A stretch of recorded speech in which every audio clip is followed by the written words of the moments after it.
Do you have a troubled relationship with food? Are you in a, love-hate relationship with food? Well, in today's video, I'm going to be talking about how you can make peace with food and how that helps you with weight loss. Hi, I'm Vanessa McLennan and I talk about all things, weight loss, eating patterns, emotional eating, intuitive eating.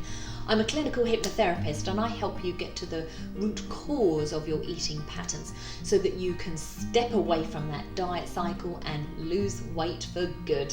So keep watching because I will be showing you today how learning to love food can help you with your weight loss.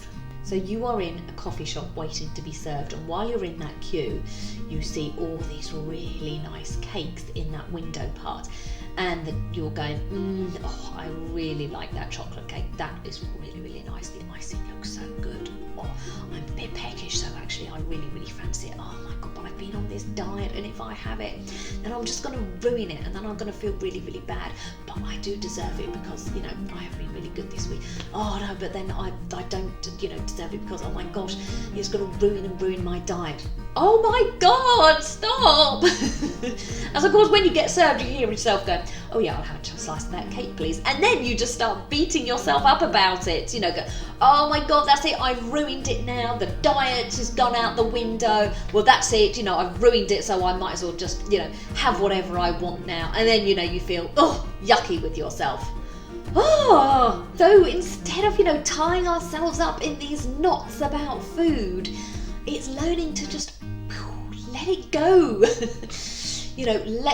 Make peace with it, which is essentially then making peace with a part of us. If you've been on a diet your whole life, learning to just go, let it go, eat what you want, when you want, it just sounds, too good to be true, or just sounds, counterproductive really, because that's my problem. I do love food, only I love it too much. Well, if you're willing to try something different, that can help you get away from this restrictive, denial cycle so that you can go within to heal, to help you make that peace with that food.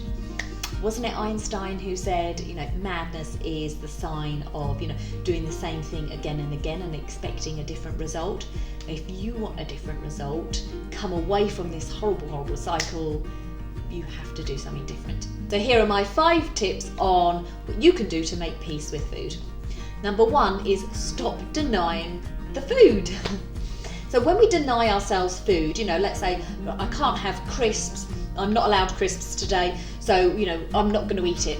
Then all our focus is on the crisps and we're like, oh no, I can't have crisps, but I really want crisps. And then this dialogue starts happening. Then all we can think about is crisps, all we picture is crisps.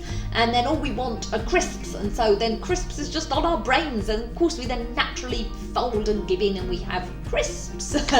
So by allowing ourselves, the crisps that we actually want, then, we're putting ourselves back in that driving position, in the control of we get to choose when we have crisps, how often we have crisps.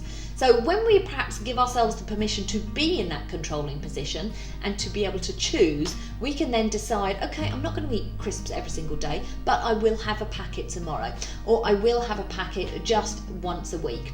Then we're not in that denying position, but actually we're still able to enjoy the food that we perhaps have denied ourselves in the past. 2 is food as a person. This might sound really a bit weird, but what I want you to do is get, notepad, pen, paper, and write food a letter as if it was a person. So let all your feelings, come out, outpour all of your feelings about how you feel. Do you feel frustrated, angry, annoyed at how you felt in the past with food, or what's happened to you in your relationship with food? And then read that letter and then look, well, if I was on the receiving end of that, how would I feel? So if you're treating, food poorly, you have, the feelings of disdain for food, it's not surprising you're not going to have that good relationship with it. And that brings me on to number 3, which is, build a good relationship with food. So how do you build any good relationship? Well, you touch the food, smell the food, enjoy cutting up the food, enjoy, throwing it in the pan and, smelling the food.